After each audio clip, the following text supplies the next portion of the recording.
You have a business plan? Have you written that down? How you gonna get there? What is your business gonna be? If you don't know where you're going, how you're getting there, is that really a goal? Life doesn't happen by happenstance. It's the actions that we take, the decisions that we make that controls what we do. So we have to be very, very intentional about what we do. Follow the SMART model. That's the best way to go. SMART model. S, be specific. M, measurable. Is it measurable? A, attainable. Is it attainable? The R, realistic. Does it make sense? The last one, time-based. It has to have time. These critical keys help you put the work in.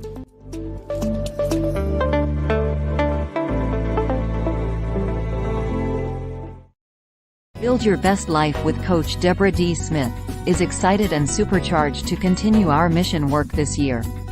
In 2021, we had the privilege of visiting schools, homes, and churches in Nassau, Bahamas.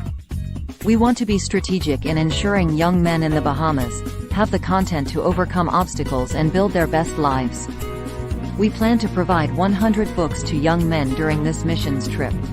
Family, friends, and viewers, please assist us in ensuring we are 100% successful in reaching our goal. Please help us by sponsoring a book, 2 books, or more. Further information about exact locations is coming soon. We appreciate your sincere support. We are a 501c3 organization. Please contact us at byblwdsmith@gmail.com to inform us how many books you pledge. Visit www.buildyourbestlife.org for more information. Good morning. We are happy to have you here on this bright Saturday morning as we have Real Talk with Deborah and Anastasia. How are you doing, Anastasia? I am good. A little bit tired, but doing great. Yes. And this month, if you've been following us, you know that our theme for July is reach out to have a positive mindset. So our talk today, even though it's about real people, real talk, it is a great topic as well, because we are talking about positive mindset. So make sure that you like, comment, and share. Get some other people on here so they can get this great content that we're going to be talking about this morning. Get your pads and pens out so you can take plenty of notes. And we plan to have fun as usual as we talk about information that is relevant, very relevant to our young men and others striving to build their best lives. Well, our topic today is strike. Strike. Yes, and I know the writers are all striking here in the United States, but we're not talking about those types of strikes.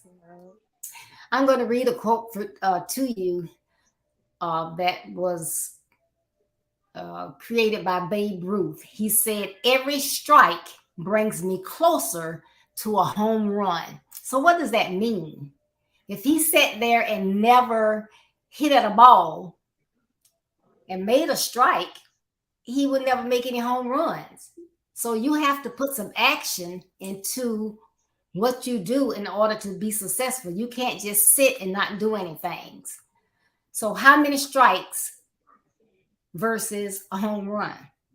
How many interceptions thrown versus touchdowns? How many missed shots versus 2 or 3 points? How many failed attempts and then a creation for a light bulb? How many fails with new technology was made versus our first personal computer?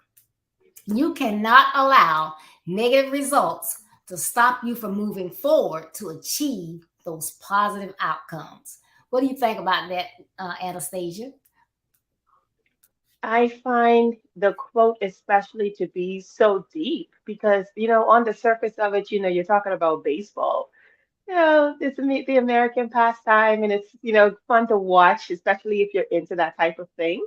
But when you get deeper into it and you consider what he really means about the strikes leading to a home run, it's taking those chances, it's going after those balls, it's accepting that, you know what, I didn't get it this time, but the next time I'm going to get it.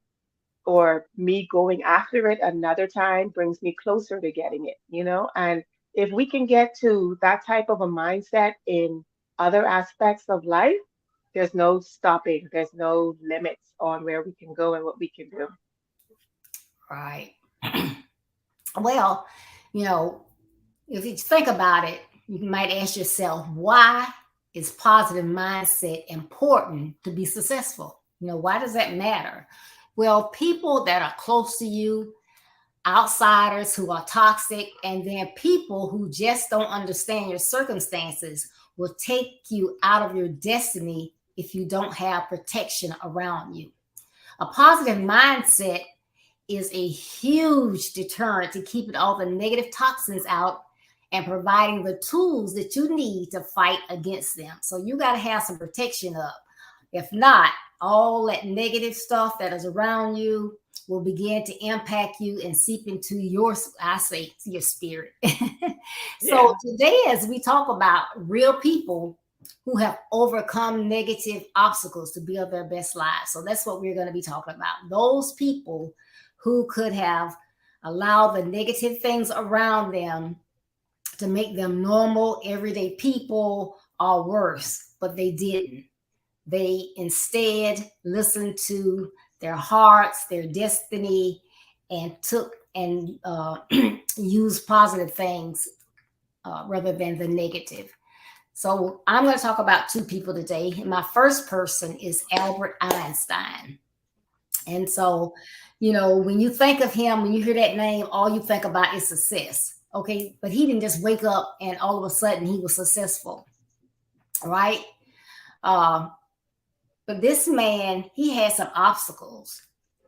And if he had not, like I said, overcame those obstacles, what would have happened? Because when you hear his name, you think, oh, he had a beautiful mind. He was a genius. He was intelligent. But as a child, no one thought about these attributes when it came to him or when they came into contact with him. My research indicated that he did not even speak until he was 4 years old. Couldn't talk. So you think about that today, and children around you, as soon as they're 2 years old and they're not speaking, what? The negative people in their surroundings immediately label them. Oh, something's wrong with him. Something's wrong with her. Oh, they need to take them to the doctor.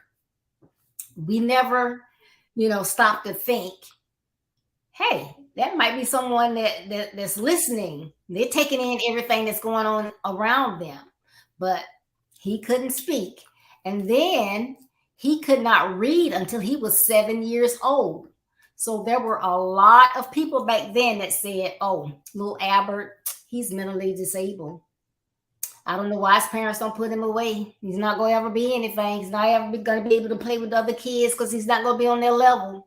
What are they going to do with him? But Albert, he didn't let those markers put him in a box. He didn't let all those things that, since he couldn't talk and read, I'm pretty sure, and I didn't read this, but I'm pretty sure that people didn't care what they said around him. So can you imagine hearing the naysayers? Look at him. Don't you feel sorry for him? Can't even talk. Can't read. I don't know what she going to do with him. They need to just leave him in the room because, back in the 1700s, 1800s, they would put people away in homes or whatever. So I can imagine some of the things that were said about him. But he could hear them. He understood. But he did not let that negative energy wear him down. Where did it take him?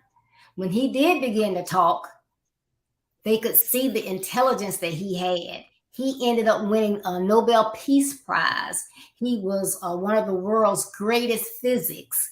So you might say those 4 years when he wasn't talking, he was listening. He was thinking like, now if I only do this, what will be the outcome of that? So just imagine if we learn to listen more and talk less. Not saying you can't talk until you get 4, but I'm just saying sometimes we talk a little bit too much. So Albert Einstein, he was brilliant, but he did not let the strikes outweigh his brilliance. He let it all come out, and he ended up not only being successful in his own right, but the things that he came up with helped the world. So think about that and not striking out.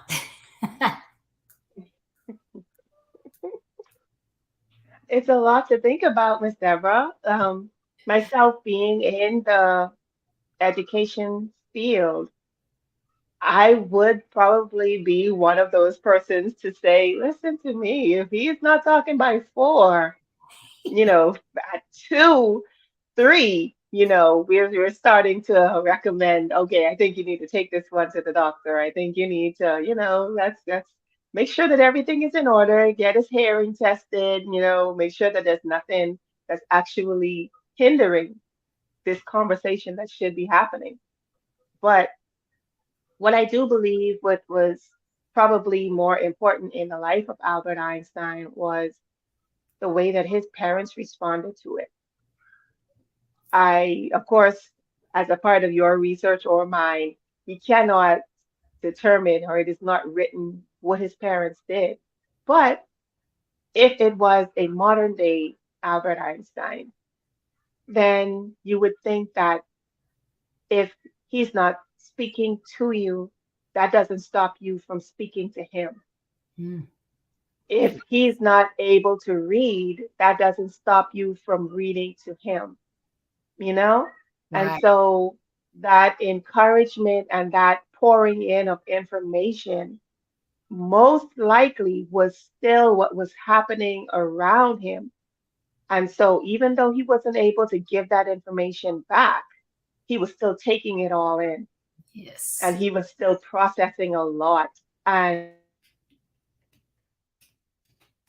Einstein was probably on the autism spectrum somewhere, but it still can be used as a great example today because even children and adults and persons of all ages that even may find out late in their lives that they are on the spectrum, it does not mean that you cannot Go on and achieve things. It doesn't mean that you cannot live a full life. It doesn't mean that you won't get married or have kids or anything of that nature. You can still live. They can still live. They can still go on to be successful individuals and make huge, huge contributions to the society around them. And in this case, to the world.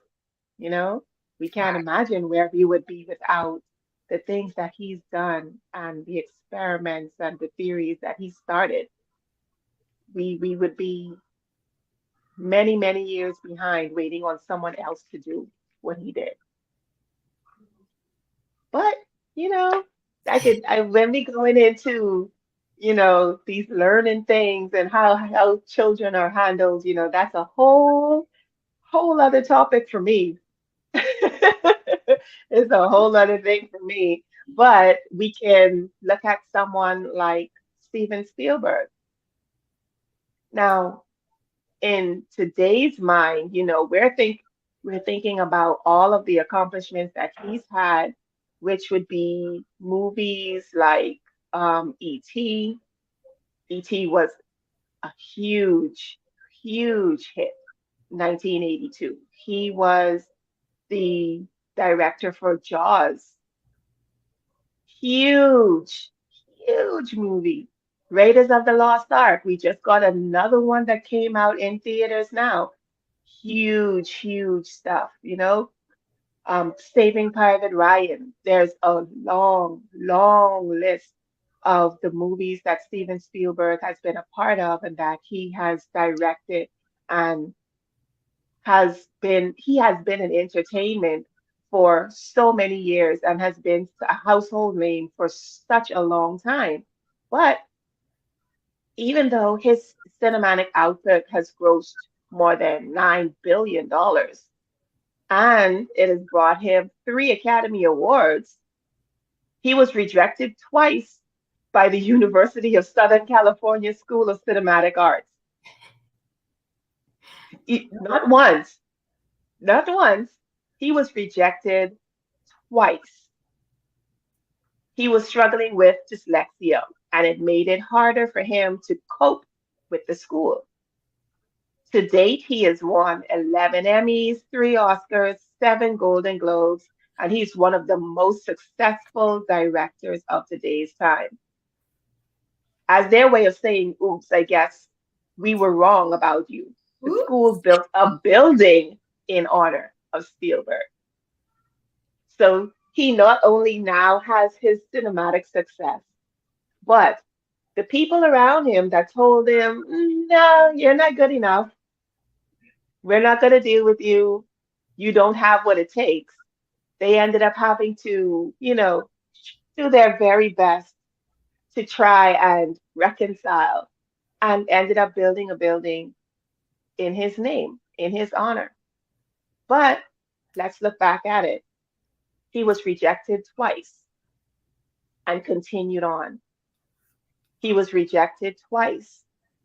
He didn't make his full strikeout. It was only 2, but he did not let it hinder him. He did not let it stop him. He did not let it take away from the possibilities of who he can be and what he can do. If it was not for Steven Spielberg, that is more than $9 billion in revenue that the cinematic world would not have because it's all due to him and his vision and his ability to execute his vision and knowing what it is that he wanted and how he wanted it done to be able to get the entire set of people around him to follow through with that vision and to have the entire audience of people buy into that vision and see what it is that he wanted to project and portray. And that is an amazing thing because if we think about it, that's really what movies are. The director is the person who is determining how things are going to go, how things are said, if we're going to retake this shoot because they don't believe that it was clear enough, loud enough, whatever. And so the vision that they have in their head, they're putting it onto film with hopes that we, the viewing audience, would be able to buy into that vision, and that it would be a shared vision, and that we're willing to spend our money and invest in their vision, Yes. their execution of the vision. That is amazing. I know that I got a little bit deep there. Don't run away from this little conversation. Don't run away from this conversation. I know that went a little far just now, but we all have these visions that we have in our head, in our mind. Some of us are calling them vision. Some of them have been labeled as goals. Some of them have been labeled as tasks. Whatever it is that you want to call it, even if you're calling it a resolution, it is still something that you have in your head. It is that birthday body that you have in your head that you need to execute, and you've got to get the people around you and the food around you and your trainer working with you to execute this vision and make sure that it comes across so that everyone else can see what it is that you have in your head. When you start a project at work, you have an idea of what it is you want it to be and how you want it to turn out. And you've got to convince your team around you that you're working with to try and get all of these little moving pieces working together, and to try and do it in a timely enough manner that everything is going to fall into place and work out well. That is what directors do for us.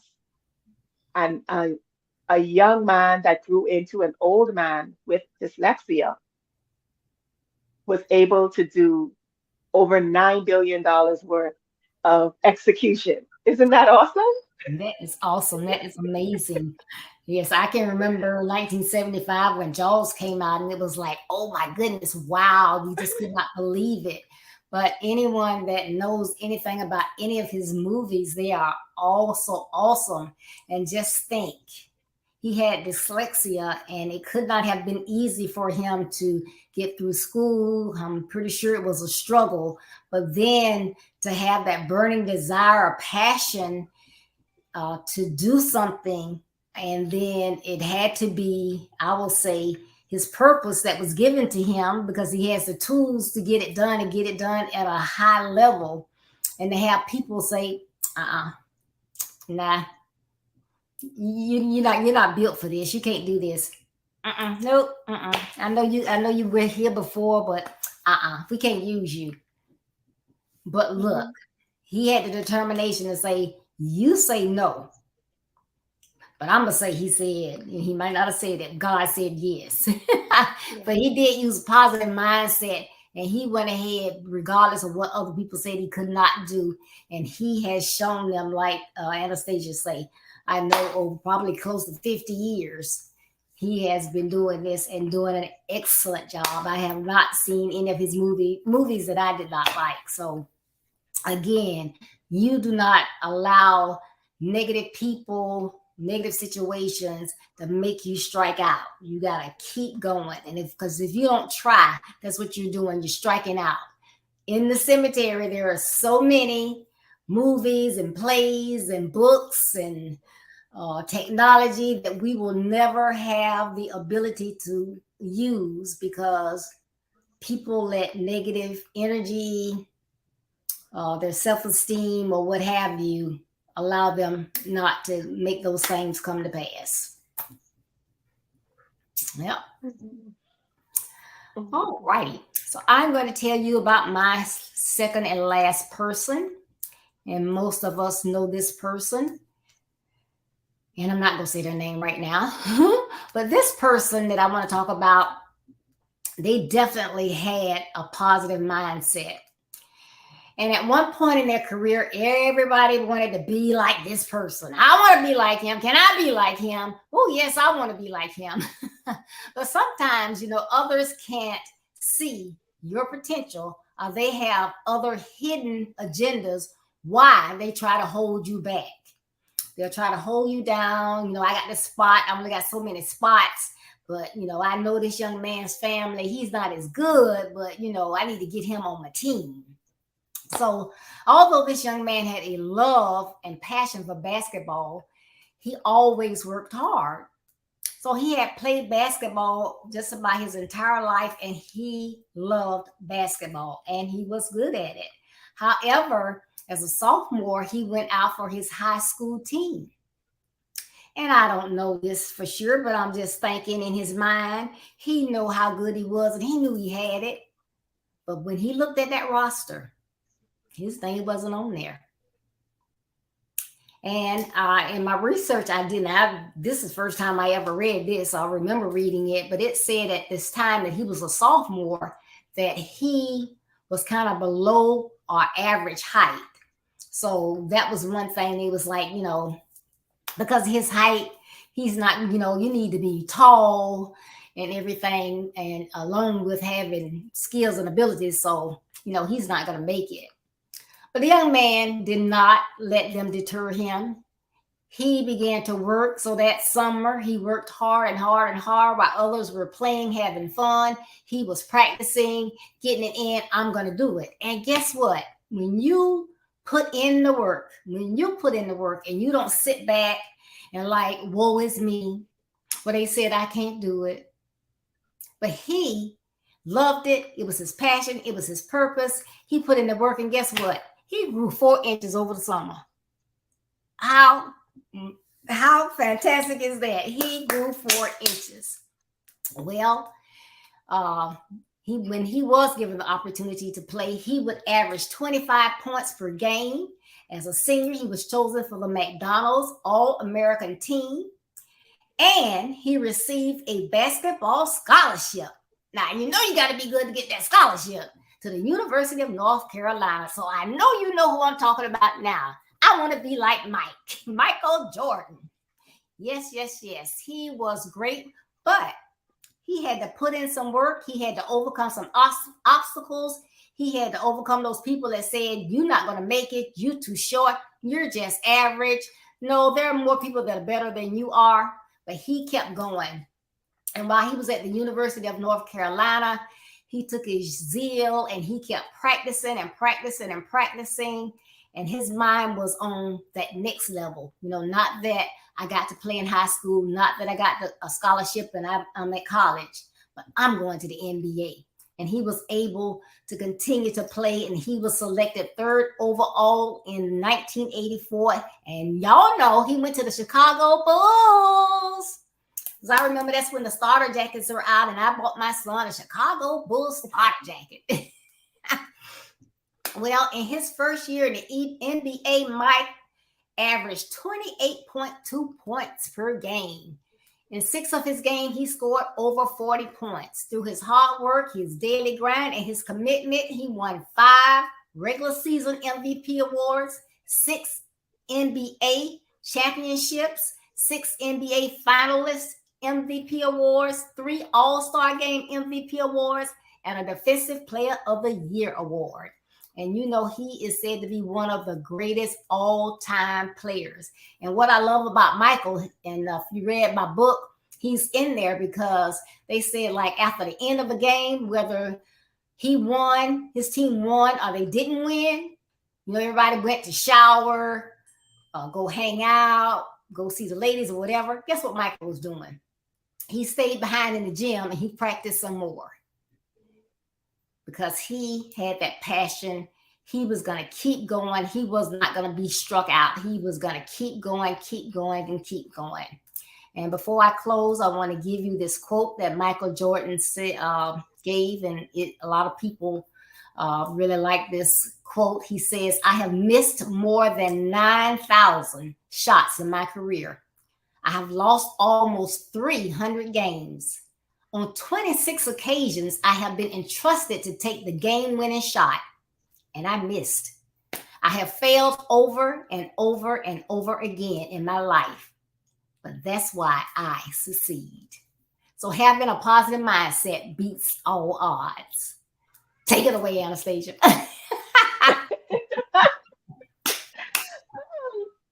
What I found interesting in this person in this story that I don't think I realized before was that love can get you through some stuff because it had to be love it had to be love.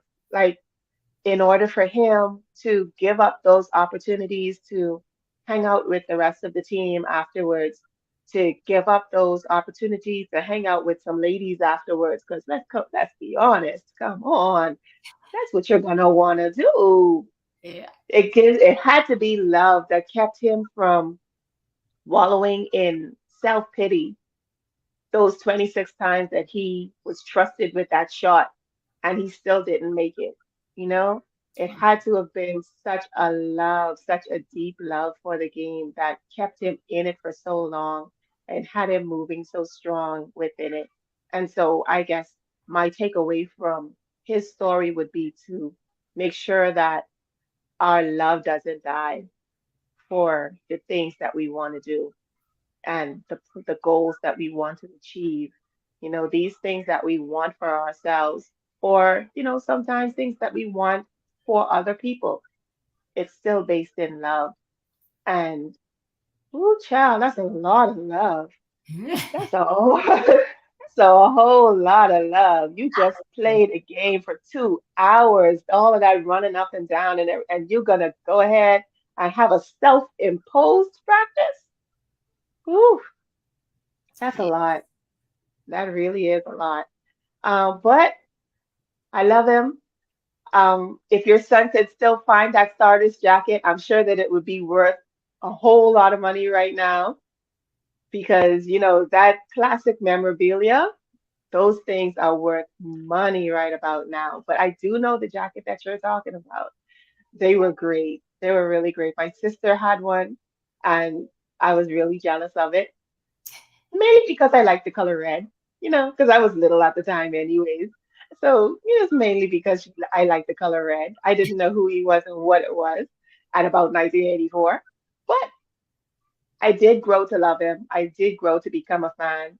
I've been following these conversations and the comparisons between him and LeBron James. And that's all I'm going to say on that because, all right.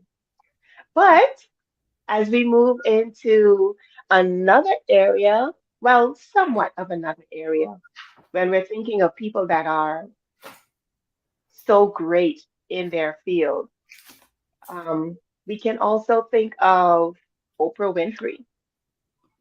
Now, when we mention her name, of course, we're thinking about things like the TV network. We're thinking about maybe the school for girls that she opened. We're maybe thinking about all of the scholarships that she's given.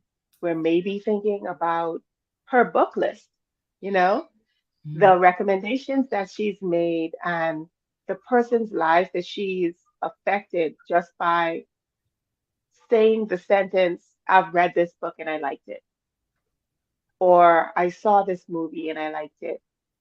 I've worn this type of shirt and I liked it. These shoes are comfortable. Everything and anything that Oprah lends her opinion to in a positive way, it blows up instantly. Her opinion has so much weight. Her thought process is so valued that there is not many other persons, especially in the entertainment industry, outside of any political platform, matters more than hers. So she's a billionaire now with her own TV channel and a penchant for giving away cars. But Oprah Winfrey was fired from her first TV job as an anchor in Baltimore. First job.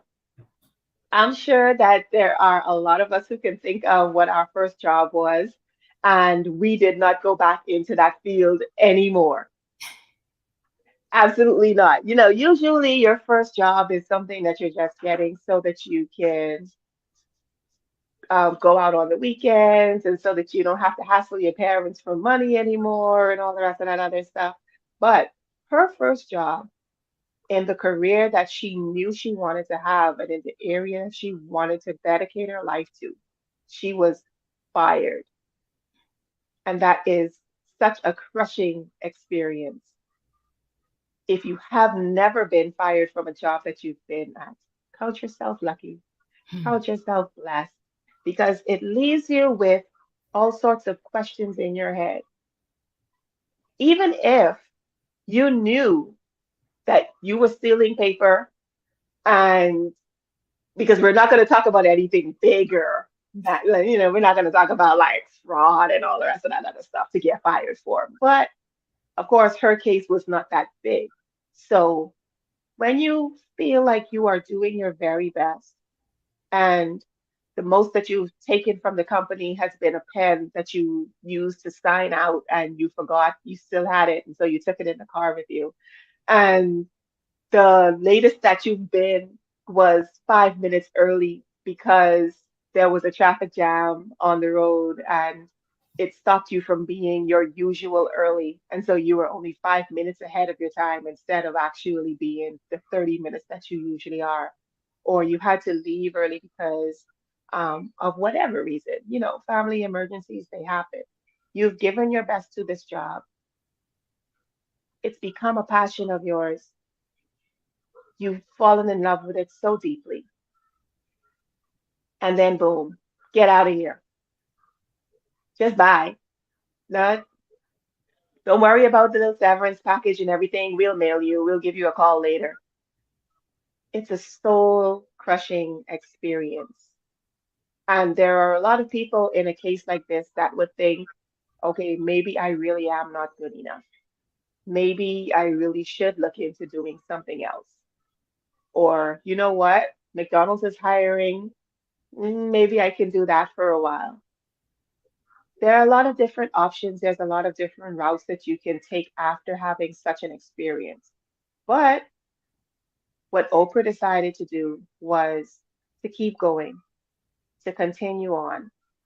And she has gotten herself to the point where she created her own table. Instead of asking for trying at a seat at anybody else's table, which would be anybody else's network, anybody else's television company, she decided to create her own table. And just that act alone should be an inspiration to all the rest of us, especially persons of color, no matter the ethnicity, to work hard and create your own table instead of always or seeking to have a seat at somebody else's. And that is something that is so valuable. It is so important for us to be able to see, especially as a woman. I know that, the platform usually is geared toward young men and all the rest of that, but we cannot bypass the fact also that she is a young woman in that era of time where Black people were not given as many opportunities and where women were given even less opportunities. And she fought and she worked hard and she pushed her way to the plate and to the top of the plateau to the point to be able to create and make her own table. And through making her own table, she has been able to feed many, many others. Many, many, many, many others have been fed through the accomplishments of Oprah Winfrey, not only in her being the first Black African American, the Black American woman to own her own production company. She was nominated for an Academy Award in her first movie, The Color Purple. She has been the highest paid entertainer. She, as a host of the syndicated television show, her TV show had 15 million people a day watching. It is hard to get 15 people in a single room paying attention to what it is that you're saying on a regular basis. And Oprah Winfrey had 15 million viewers a day. That is crazy. The impact that she has had in so many different aspects of life, not just entertainment, but philanthropy and so many other areas. It has been more than impactful. It has been eternal. We will be talking about Oprah Winfrey and Michael Jordan and Steven Spielberg. We will be talking about them throughout their passings, and they will have lectures taught about them at universities. If it haven't been done already, I'm speaking it into existence. Whichever school is listening to this stream right now, you make sure that you are one of those persons that's going to make sure that you start building that curriculum based on failures and successes. Awesome. Who's your thoughts, Miss Deborah? Awesome. Yeah, it's just amazing. And again, Oprah was one of those, do not let anything stop her, because at one point when she first started out, they made fun of her hairdo. They didn't want her to wear her afro, which was back in the day, but she kept doing Oprah, and she's only not able to help Oprah. Now she can help anybody in the whole world. So that's what happens when you have that positive mindset and you do what you need to do. The famous and the highly successful people's achievements come from their drive, their determination, their positive mindset, as much as their ability. So persistence and the I can attitude, you got to have that I can attitude. This difference between success and failure. So if you want to succeed, don't be afraid to strike out. Because if you're not swinging, you won't be able to hit it out of the ball, right? If you just stand there and just wait, okay, that ball not good enough. Oh, I'm scared. But is this a ball? Is a strike? You got to swing at it. And then you'll have opportunities to knock it out of the park. So fail often, fail fast, and learn from your mistakes. The more times you fail, the closer you're getting to your success. Think about it that way. So try. Don't be afraid. Well, nobody in my family's ever done that before. Well, I'm not that smart. Try. You will surprise yourself what you can do if you put your mind to it. Just keep that positive mindset. Get in front of that mirror and say those affirmations every day. I can do this. God made me uniquely and wonderfully. He gave me my set of skills. He gave me my person. I'm going to take what he gave me and I'm going to go. And I'm going to strike and swing. I'm going to make it. And you can do it. So I hope y'all enjoyed Strike. Because again, you have to put in some action. You have to try. If you're not trying, not doing anything. Nobody said it's okay for you to just sit at home and wait. Oh, something's going to drop in my lap. Oh, some good news, some blessings going to come this way. Let me look down the street if I see anything coming. You got to get up and do something. You got to make it happen. God going to give you what you need to work with, but you have to make it happen. I get up in the morning, I say, good morning, Lord. What wonderful things are we going to make happen today? What wonderful things are you going to guide me and lead me to do today? So you can do it. Your closing thoughts, Anastasia. Miss Deborah, I love what you just said. From the opening of your eyes comes out the opening of your mouth for your first affirmation and your question and your conversation with God as to what it is He has for you to do. And I believe that if the rest of us would take on just a little bit of that, just a little bit, and to trust in Him more and to realize that, you know what, not my will, but your will be done, it takes a lot of the load off. It'll take away a lot of this figuring out and responsibility to think and feel that we have to have all of the answers and we have to know what we're doing each minute of every day. That's not it. Sometimes we just got to trust and know that the path that we are on is the right path. And I believe that this is a part of what each of those individuals that we talked about, it's a part of what they had to do. No one is exempt from failures. No one is exempt from setbacks, but it's always about how we respond to them that determines what our outcome is going to be. That's right. Okay. And tell us where we can find you, Anastasia. Well, you can find me on Facebook or Instagram on BB Cumming.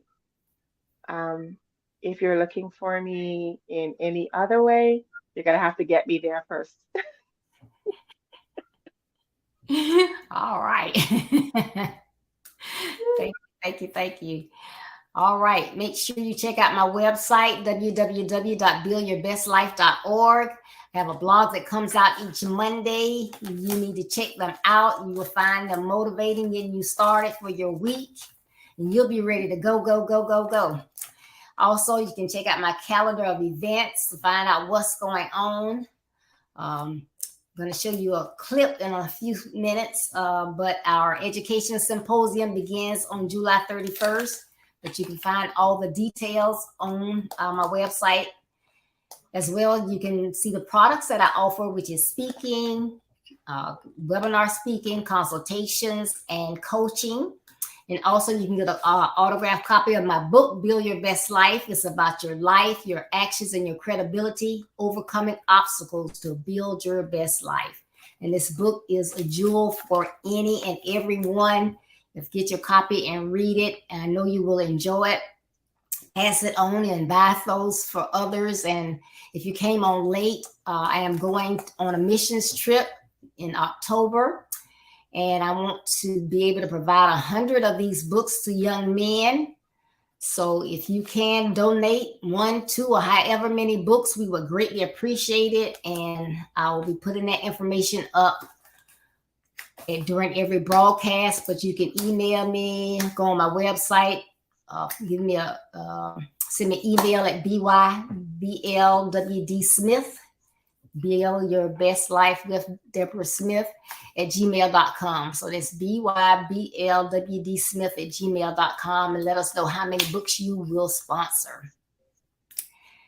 And so also, please join us Tuesday, that's July 25th, for Reach Out. And my guest is going to be Evelyn Schaefer from Dallas, Texas. And our topic is change your filter often. Change your filter often. You got to check us out Tuesday, 6:30 p.m. Eastern Standard Time. So thank you, everyone, for tuning in today. You could have been anywhere else, but you decided to join us. So remember, building your best life is our business. That's not a slogan. It's our commitment.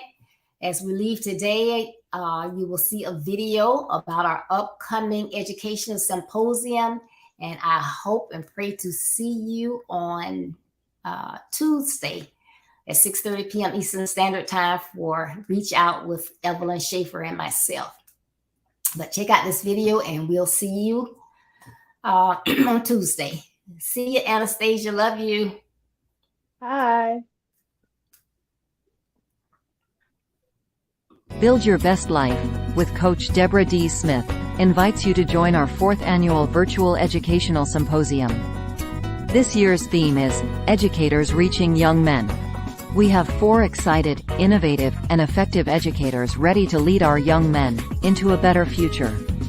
With the skills and knowledge they possess, presenters this year are Monday, July 31st, Bishop Gregory T. Leitner. Teach It Forward, Tuesday, August 1st, Anita J. Cummings. I Thought You Would Like to Know. Wednesday, August 2nd, Dr. Cynthia Smith. Changing the Narrative. And Thursday, August 3rd, Christine Stringfield Ricks, Motivating Today's Students. This year's event begins Monday, July 31st, and ends Thursday, August 3rd, at 6:30 p.m. Eastern Standard Time each night on Facebook and YouTube. We believe everyone will walk away with a greater love of educators, and a more aggressive desire to assist young men in the field of education as they strive to build their best lives. Visit www.